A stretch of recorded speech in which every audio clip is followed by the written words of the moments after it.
eu sou a Clarissa e estamos aqui com mais um Papo em Família e hoje com o Diego da Van Sweet Home. Tudo bem, pessoal? E vamos falar então sobre moradia no Canadá. Diego, conta pra nós como é que é o mercado imobiliário no Canadá. A gente vai falar basicamente dos mercados que a gente atua, né, Clarissa? Que é Vancouver e Toronto. A característica dos dois mercados é bem parecida, assim.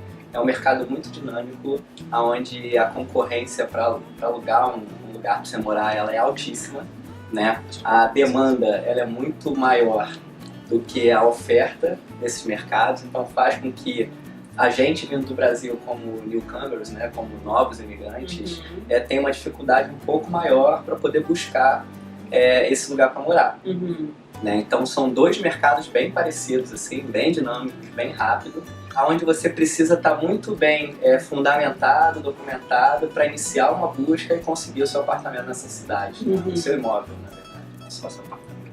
Tu falou que é muito dinâmico, né? Eu vejo assim que no Brasil a gente se prepara muito para alugar daqui a 6 meses, 1 ano. Aqui no Canadá não é assim, né? É muito diferente, né? Isso é uma coisa que nossos clientes, eles se assustam quando chega aqui, eles se assustam quando a gente começa a conversar de como é que funciona o processo, né? Então, às vezes, a tomada de decisão é de um dia e meio, né? Para você decidir para alugar ou não aquele apartamento disponível no mercado. E aqui, como tem a parte do proprietário escolher quem vai morar, porque tem uma série de famílias querendo o mesmo imóvel, ele que domina a negociação, né? Então, e você precisa ser rápido para isso também, então você precisa se mostrar para ele que você vai ser bom para aquele apartamento. E isso acontece em 1 dia, 2 dias no máximo. É bem diferente do que a gente está acostumado. E o interessante é que, assim, como tu falou, que o proprietário, ele detém o poder, né? E eu me lembro, assim, que muitas vezes tu chega num apartamento para ver e o proprietário tá ali já com uma fichinha, e não vê sozinho, né? Não. Vê com várias outras pessoas juntas, e aí o proprietário tem ali uma ficha e tu tem que preencher aquela ficha dizendo todos os teus dados e tudo, e o proprietário vai olhar depois as fichas e vai dizer qual das pessoas que ele se agrada mais, né? É engraçado que aquele momento é como se fosse um momento de uma entrevista de trabalho, sabe? É verdade. Muitas vezes isso é muito comum, você chegar num apartamento para visitar e tem 4, 5, 6, 10 pessoas. E o que a gente faz para agilizar esse processo de preenchimento de ficha para os nossos isso clientes, é importante, a gente já leva para a visita todo o documento e a ficha já preenchida. Daí quando o proprietário ele entrega essa aplicação para a gente pergunta para ele se pode usar a nossa, que a nossa já é uma ficha padrão do mercado de Vancouver e de Toronto. Então a gente já leva, a gente já chega preparado. Que legal, já chegam na frente, né? Já chega na frente daquelas 10, 15 pessoas que estão ali, que vão preencher ainda, ou então vão voltar em casa, vão mandar um e-mail pro proprietário. Isso faz diferença. Conta, Diego, como é que são, assim, na tua visão, a diferença entre moradia do Brasil e do Canadá? Assim, o que tu vê de diferente? Características de Vancouver e de Toronto diferentes do Brasil. Lá são raros você achar, por exemplo, basements. A gente vai falar um pouquinho mais pra frente o que é basement. Então, o brasileiro normalmente ele não conhece esse tema, ele não sabe o que é, e no Brasil não tem esse tipo de situação, né? A outra situação é que, por exemplo, quando você vai alugar um apartamento no Brasil, você paga o condomínio também, e você paga o IPTU, né, as taxas todas daquele apartamento, ele é de sua responsabilidade como inquilino.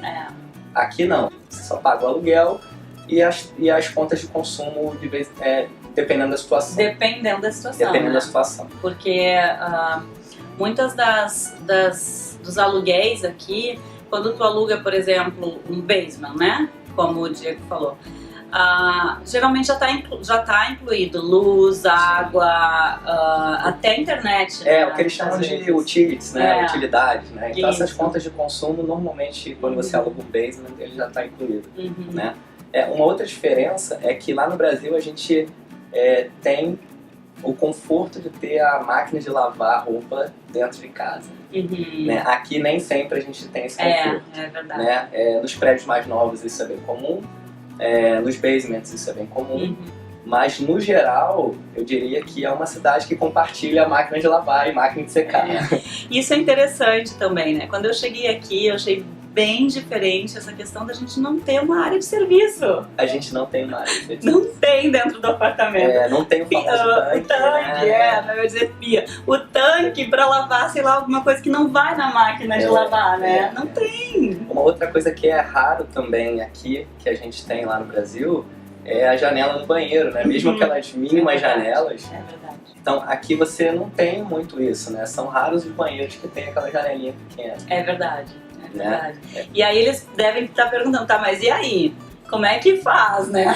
Você, 100% das vezes tem um exaustor no banheiro, né? E aquilo te deixa um pouco mais tranquilo, obviamente. Mas não é igual a ter uma janela, né? Uma coisa diferente do Brasil pra cá é que as cozinhas aqui, elas vêm montadas, né? Não só com os armários de cozinha, todo mundo pergunta, mas eu vou ter armário de cozinha? Vai, você vai ter armário de cozinha. E geladeira, né, com freezer, o fogão, o forno, às vezes, quando o fogão é separado, e alguns casos micro-ondas e máquina de lavar louça, né, que é super conveniente. Nossos clientes adoram, né? E quem não, né? Nossa, esse povo trabalha. Eu chamo a Maria. Nossa, eu tenho o nome também da menina que trabalhava com a gente lá no Brasil, inclusive eu falo com ela, né, que ela tá com a gente aqui no Canadá, que é a Rose, viu, Rose? Um beijo. Um beijo, Rose. Verdade. Uma outra diferença que tem daqui pra lá é que ainda tem muitos apartamentos com carpete aqui. A gente tem notado que isso está sendo mudado ao longo do tempo. Então tem vários prédios que a gente tem parceria, né, várias administradoras, que o manager ele já está fazendo um movimento de troca de carpete por piso laminado. Mas tu falou da cozinha mobiliada, na verdade não é só a cozinha que é mobiliada, né? O banheiro também, vem com os armários de banheiro, né? Os quartos já vêm com um armário embutido. Armário que eles chamam de closet, né? Diferente do nosso embutido. Isso é uma coisa diferente também. Voltando para a cozinha, uma coisa que a gente esqueceu de mencionar é que aqui no Canadá, muitos apartamentos têm cozinha americana, aquela cozinha aberta. Eu acho ótimo, porque dá uma integração ao ambiente, você tá cozinhando, eu então que gosto de cozinhar, isso é uma maravilha. Eu tô na cozinha, meus amigos estão na sala, tô junto, né, a gente continua fazendo aquela farra. Mas tem um lado negativo também, né? O lado negativo é quando você vai cozinhar, a casa ela fica com cheiro de comida. A roupa. Porque também na entrada, geralmente nos apartamentos tem aquele armário embutido para botar os casacos. E esse armário geralmente fica bem próximo da cozinha. Né? Eu acho que esse talvez seja um inconveniente, né? De vez em quando a gente abre esse armário, bota os casacos para fora, né? Para tomar um ar e tal. Mas, de certa forma, eu acho que é super bacana, assim, essa integração cozinha, sala, enfim. Eu acho ótimo. Agora eu vou falar de uma coisa que eu, como gaúcha, sinto falta aqui, né? Aqui a gente não tem aquela churrasqueira maravilhosa, né? Que temos no Brasil. Pois é. Eu também sou super fã de churrasco, né? Como bom carioca, completamente diferente do churrasco gaúcho, né? Eu tenho vários amigos gaúchos aqui que eles fazem um churrasco uma maravilha. É verdade. Sensacional. Mas aqui, a maioria dos apartamentos, eles não aceitam a churrasqueira de carvão. Né? Você pode usar a churrasqueira elétrica, você pode usar a churrasqueira a gás, que pra gente lá no Brasil não é a mesma coisa, né? A gente tá muito acostumado com aquele churrasco com gostinho de carvão. Essa é uma característica daqui, não tem como a gente mudar. Mas até eu vou te dizer, eu já tô aqui há bastante tempo, né? E a gente acaba acostumando também, né? Daí a gente tem também lá na nossa a churrasqueira a gás, vai fazer o quê, né? Exatamente. Uma outra coisa diferente que eu acho que é bem bacana a gente frisar, principalmente para os que vêm com criança para cá, a gente não pode colocar telas na janela, aquelas telas protetoras. Né? Então, nenhum condomínio aqui aceita esse tipo de situação. Muita gente pergunta, né? Pô, mas e meu filho? Eu tô acostumada a ter essa tela lá e tal. Bom, aqui não pode. E simplesmente você vai ter que controlar o seu neném. Mas tem uma coisa que também assim, a gente percebe de diferença do Brasil para cá. No Brasil, as janelas abrem completamente, o que é muito perigoso para uma criança, né? E aqui não. Aqui não. Se abrir é uma frestinha. Por quê? Porque faz frio, né? Então, assim, geralmente a gente não deixa janelas abertas aqui. Não tem como deixar janelas abertas. Sim, bem lembrado. Na verdade, aqui, poucas janelas elas abrem. É bem comum você achar aquela janela vasculhante, né? E, enfim... é uma característica daqui também. É. Tá? E a outra diferença, obviamente, é o aquecimento, né? Todos os apartamentos aqui têm aquecimento, uns são água, outros são a gás, outros são elétricos, outros são radiantes, né, no próprio piso, mas basicamente todas as unidades aqui eles têm aquecimento.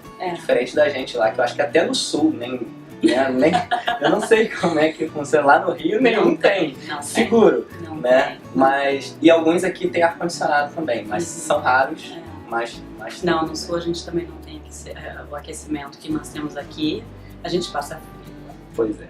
E meu pai fala assim, eu não vou pro Canadá porque no inverno porque é frio. Eu digo, pai, tu passa mais frio no sul do que aqui no verão. Não, no verão não. No verão a gente derrete. Então, tu falou antes a respeito do basement. O que é basement, né? O pessoal lá no Brasil provavelmente não vai saber o que é basement. Pois é, todo mundo tem muita curiosidade de saber o que é um basement. E a gente volta e meia recebe no meio do cliente, tipo assim, eu não quero morar num porão. É engraçado, porque as pessoas têm essa visão do basement, né? Até porque se for traduzir, né, basement, na tradução é porão, mas não é o nosso porão. Não é o nosso porão. O que muita gente faz aqui, né, os donos das casas, eles criam uma nova casa no subsolo, às vezes totalmente no subsolo, às vezes parcialmente no subsolo, e algumas vezes no main floor, né, no piso no nível da rua, né, e eles simplesmente fazem um mini apartamento lá, cuidado com piso, com aquecimento, com janelas, enfim, com toda a infraestrutura, cozinha, sala e quarto, enfim. Eu sempre costumo dizer, isso é um apartamento comum, né? É um apartamento, mas é um tipo de apartamento que ele fica embaixo da casa. Né? E é menor. Depende. Existem basements gigantescos, porque tem muitos proprietários que optam por dividir a parte de baixo da casa, e aí ficam 2 basements, né? Outros não. Então a gente já alugou, por exemplo, o basement de 2 quartos aqui com quase 2.000 square feet quadrados, né? Quase 200 metros quadrados, com uma sala super ampla, com uma sala de jantar, com um quarto grande, com um den. Bem grande. Esse é um outro tema. Com um den, então é bem grande. Então acho que vai depender do quanto você está disposto a desprender para o valor do aluguel. Claro. Né? Mas eu acho que o basement é sim uma excelente opção para quem está chegando agora. Bom, tu falou em den. O que é um den? Tem muita gente que usa o den como um mini escritório. Tem outros que usam para guardar algumas coisas. O den nada mais é do que fazendo quartinho. Exatamente, fazendo um parâmetro porque a gente tem lá no Brasil, ele é um quartinho. É aquele quartinho que a gente guarda bagulho, aquela bagunça. Né? Todo mundo já teve um quartinho desse no Brasil que guardava bagunça, né? Lá a gente usava no Brasil como despensa, então den nada mais é do que um quartinho. E tem gente que usa como quarto também, né? Dependendo do tamanho do den. Ele dá pra tem uma outra coisa aqui que eles chamam diferente, é o solário, né? Que na verdade é um den com uma janelona de frente pro sol. Só que o den, geralmente, ele não tem janela, né? E essa é a questão. Então, pra cá, do Canadá, não se poderia fazer um quarto num den, né? Pelas leis daqui, enfim. Mas a gente sabe que tem pessoas que acabam usando pra isso, né? Tem. É super conveniente você ter um den na sua casa, mas também não é tão simples assim, né? E um outro, lembrei aqui, claro, que é a tal da townhouse. Essa daí A townhouse, ela é a queridinha dos brasileiros, eu sempre falo isso. A townhouse pra gente, lá do Brasil, elas são aquelas casas geminadas. Nada mais do que aquelas casas geminadas. Mas são muito lindinhas, elas né? são lindas. Eu adoraria morar numa dessas e tal. Uma outra característica das townhouses aqui é que normalmente elas têm 2, 3 andares. Né? Você até acha algumas coisas com 2 quartos, mas normalmente 3 quartos. Elas têm mais, né? Elas têm mais quartos. E elas são um pouco mais caras do que um apartamento convencional. Elas têm geralmente 3 quartos e no andar bem de baixo, junto com a garagem, eles têm mais um que dá pra se tornar um quarto, né? Geralmente eles... Sim. Ele tem muito espaço. Mas uma outra coisa que da townhouse, que as pessoas sempre pedem, óbvio, né? Elas não são tão fáceis de achar, tanto aqui em Vancouver quanto lá em Toronto. Né? Elas normalmente estão em locais mais afastados do centro, né? Então isso é uma informação super importante para quem está disposto a alugar uma townhouse. ela tem um valor acima do valor de mercado. Então, se você comparar um apartamento de 3 quartos, por exemplo, numa região mais próxima de downtown, tanto Toronto quanto Vancouver, essa townhouse fatalmente ela vai ser um pouco mais cara do que esse apartamento. Falando em valores, então, né? O que seria mais caro? Quanto seria um apartamento em Vancouver? Quanto seria uma townhouse? Quanto seria uma casa em Vancouver? Basement? Eu acho que essa talvez seja a pergunta mais esperada de hoje no nosso papo aqui, né? É bem difícil falar de valores em duas cidades que são muito concorridas, né? Em termos de locação. O que a gente entende de comportamento no mercado é que um apartamento de um quarto em downtown, seja em Toronto ou seja em Vancouver, ele tem uma média de $1.700 por mês no apartamento de um Toronto quarto. também. Toronto também. Tem algumas diferenças no processo, a gente fala daqui a pouco, mas o comportamento de valores é parecido. Então, à medida que você vai afastando do centro, né, 10, 15, 20, 30 minutos, 40 minutos, você consegue valores menores e melhores opções, eu digo em termos de tamanho e de conforto. Então, muitos brasileiros eles optam por estar nas periferias, no subúrbio, que esse termo é completamente diferente do que a gente está acostumado no Brasil. Muito né? diferente. O subúrbio, na verdade, é o que está longe do centro.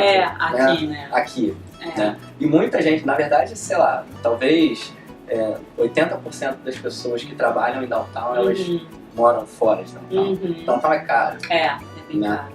E falando um pouquinho da diferença de processos de locação de Vancouver para Toronto, que isso é um ponto bem interessante, muita gente pergunta também, e pode ser até um fator de decisão para quem vai escolher por Vancouver ou por Toronto, é que aqui tem a figura do depósito de segurança. Então, quando você vai alugar um apartamento, você precisa pagar 50% do valor do aluguel quando você aceita naquele apartamento. Ou seja, seu primeiro mês você paga o aluguel mais 50% dele.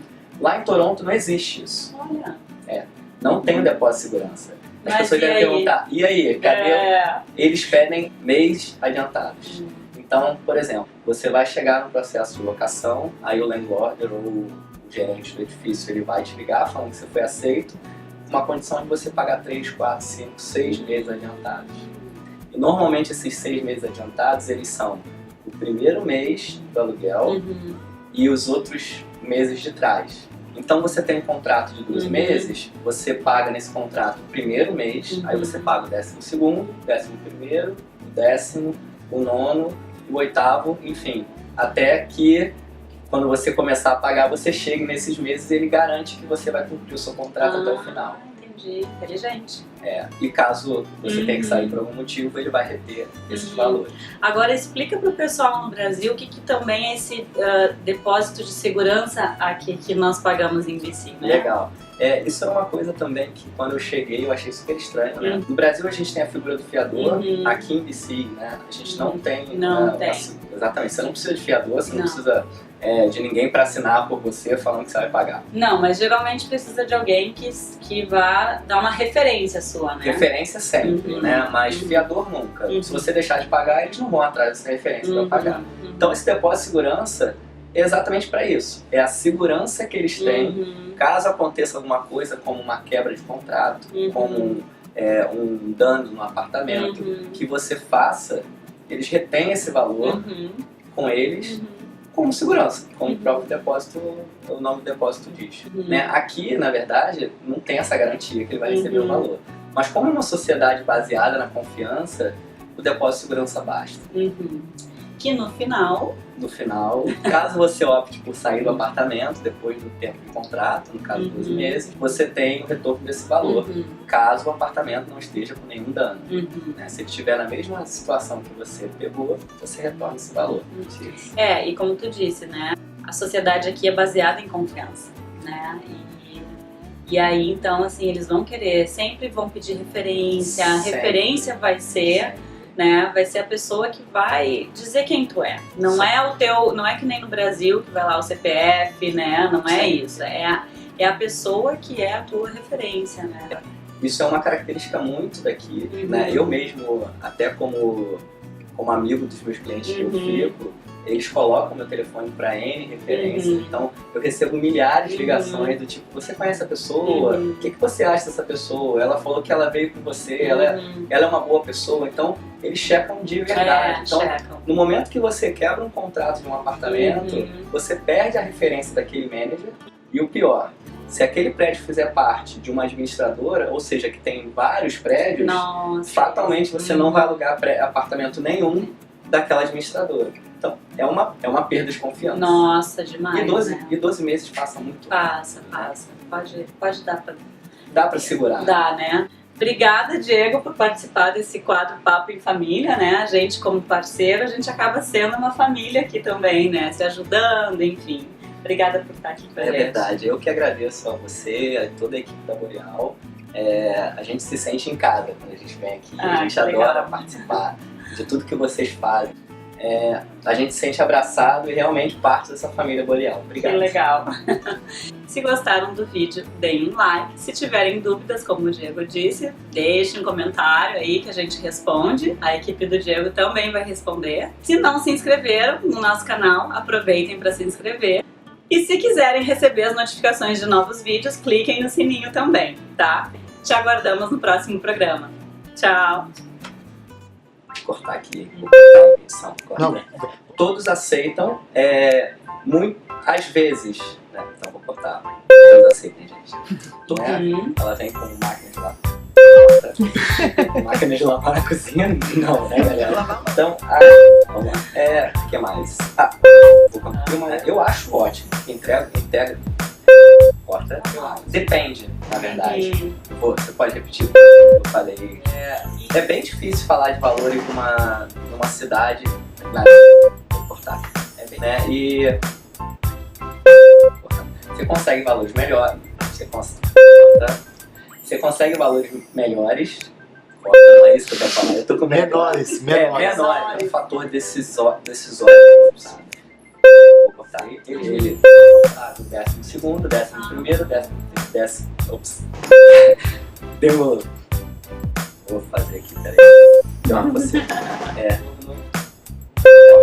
Você. Grupo de admin. Que a gente sempre corta. E o sininho. Eu não sei o que é pra falar do sininho. Clica no sininho. Ele já fazendo a mímica. Assim, Like. Se inscreve, dá like. O sininho ela não funciona. A última foi horrível.